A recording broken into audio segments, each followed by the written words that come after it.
আসসালামু আলাইকুম সুপ্রিয় দর্শক শ্রোতা, রুবেল টেক বিডি চ্যানেলের পক্ষ থেকে আপনাদেরকে জানাই অসংখ্য ধন্যবাদ। তো দর্শক, দেখতে পাচ্ছেন আবারও নতুন একটি জব সার্কুলার প্রকাশ পেয়েছে।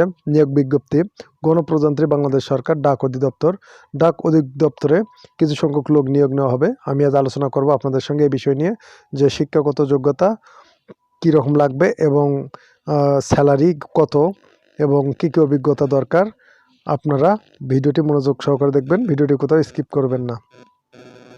তো দর্শক, বাংলাদেশ ডাক বিভাগ কর্তৃক বাস্তবায়নধীন বাংলাদেশ ডাক বিভাগ অধীনস্থ জরাজীর্ণ ডাকঘরসমূহ সংস্কার পুনর্বাসন দ্বিতীয় পর্যায়ে প্রথম সংশোধিত শীর্ষক প্রকল্পে আওতায় সম্পূর্ণ অস্থায়ী ভিত্তিতে শুধুমাত্র প্রকল্প চলাকালীন সময়ের জন্য সরকারি বিধি মোতাবেক জাতীয় বেতন স্কেল 20-15 অনুযায়ী সাকুল্য বেতন নিম্নবর্ণিত শর্তে জনবল নিয়োগের জন্য প্রকৃত বাংলাদেশি নাগরিকদের নিকট হতে আগামী 7/1/2021 খ্রিস্টাব্দে তারিখের মধ্যে দরখাস্ত আহ্বান করা যাচ্ছে।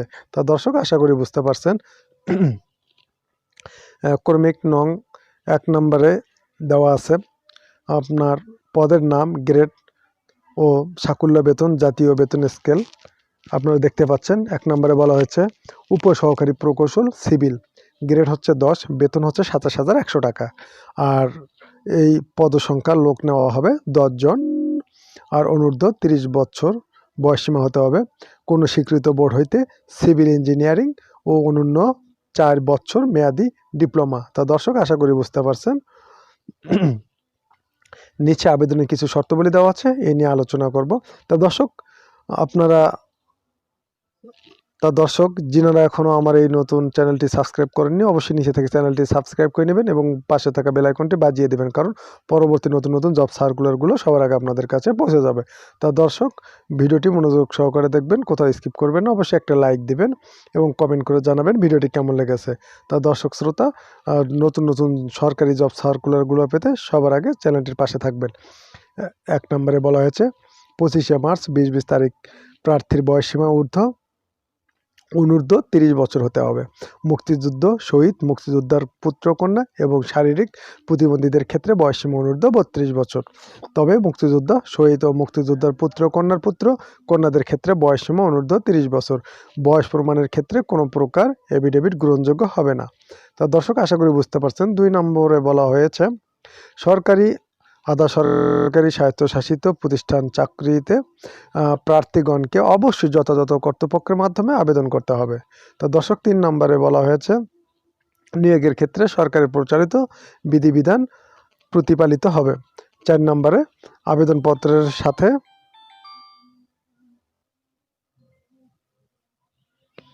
দর্শক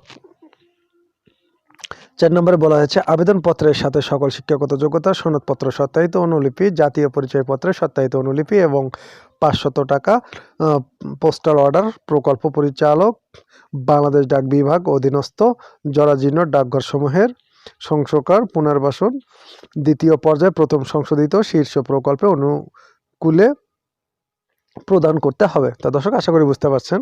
5 নম্বরে বলা হচ্ছে বর্ণিত পদে সম্পূর্ণ অস্থায়ী ভিত্তিতে মাসিক সাকুল্যে বেতন উন্নয়ন প্রকল্পের মেয়াদকালীন সময়ের জন্য নিয়োগ করা হবে।